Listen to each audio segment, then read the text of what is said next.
Willkommen zum Café am Freitag. Heute ein sehr persönliches Thema. Dein Reich komme. Wie können wir in einer Beziehung bleiben und sie positiv gestalten? Georgia und ich werden oft gefragt, wir sind seit 46 Jahren zusammen, seit 45 Jahren verheiratet. Und dann sehen Menschen, wie wir miteinander umgehen.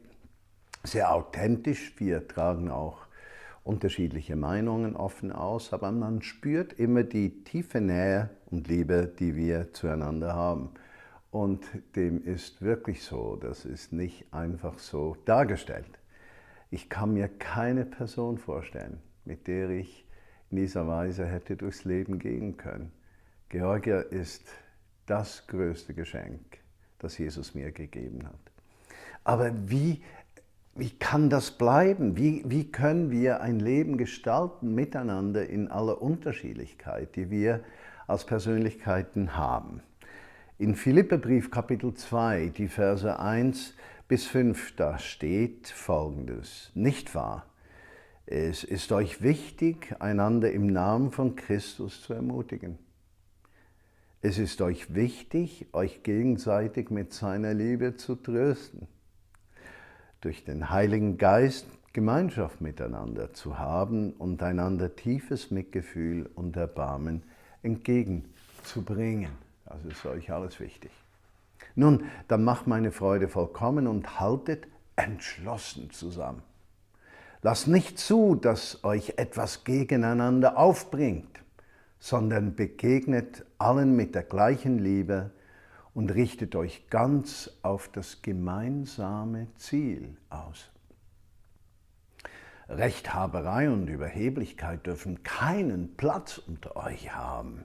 Vielmehr sollt ihr demütig genug sein, von eurem Ehepartner oder euren Freunden höher zu denken als von euch selbst. Jeder soll auch auf das Wohl des anderen bedacht sein, nicht nur auf das eigene Wohl. Das ist die Haltung, die euren Umgang miteinander bestimmen soll. Es ist die Haltung, die Jesus Christus uns vorgelebt hat. Diese 4 Verse, respektive 5 Verse, beschreiben in herrlicher Art und Weise, wie Gott uns, Georgia und mir, erlaubt hat, unsere Beziehung zu leben. Und das sind vielleicht 5 kleine Gedanken, die auch dir weiterhelfen können in der Pflege von Beziehungen oder in der Pflege deiner Ehe und in der Pflege deiner Beziehung zu den Kindern oder deinen Eltern. Erstens, die eigene Ergänzungsbedürftigkeit erkennen. Als wir ganz jung waren, Georgia und ich, da waren unsere Hormone das, was uns am stärksten zusammenhielt.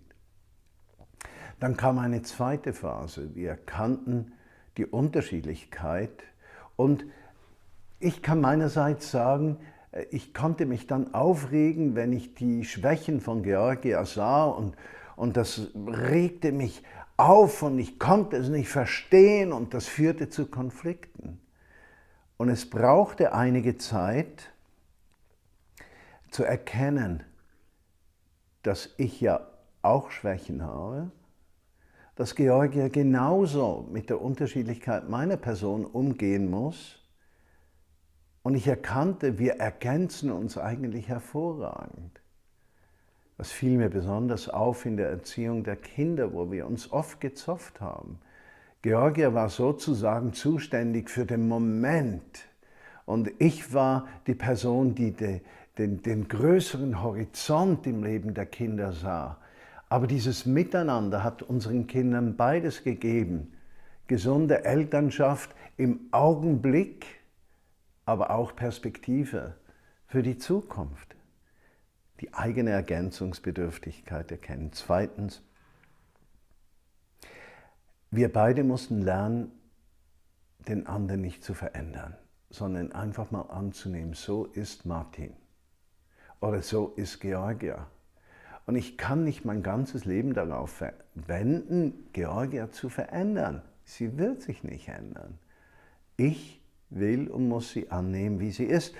Und was mir dabei half, war die Tatsache, Jesus nimmt uns so an, wie wir sind. Und dann kommt Veränderung, aber sie kommt nicht, wenn er sagt, das muss verändert sein, dann nehme ich dich an. Drittens,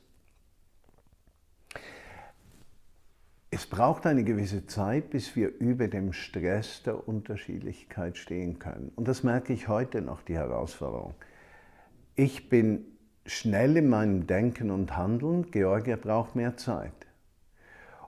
Nur schon, wenn wir gemeinsam einen Text lesen wollen, auf dem gleichen Blatt, und das sind 5 Blätter, dann lese ich das innerhalb von 5, 6 Sekunden und Georgia liest 1 Minute. Und da heißt es entstressen, einfach stehen lassen, sich einstellen. Der eine braucht mehr Zeit, der andere weniger Zeit. Abgesehen davon gleicht sich das im Leben von 2 Menschen immer aus. Viertens, aus Vergebung leben. Und Vergebung ist nicht eine religiöse Tat, sondern Vergebung heißt, ich denke nicht mehr daran und ich halte es nicht mehr gegen dich. Vergebung hat Konsequenzen in der Haltung, die wir einem Menschen gegenüber haben. Und mir begegnen oft Menschen, die sagen, sie hätten vergeben, aber die Haltung ihrer Herzen hat sich überhaupt nicht verändert. Das ist religiöser Bullshit. 5. Feiern.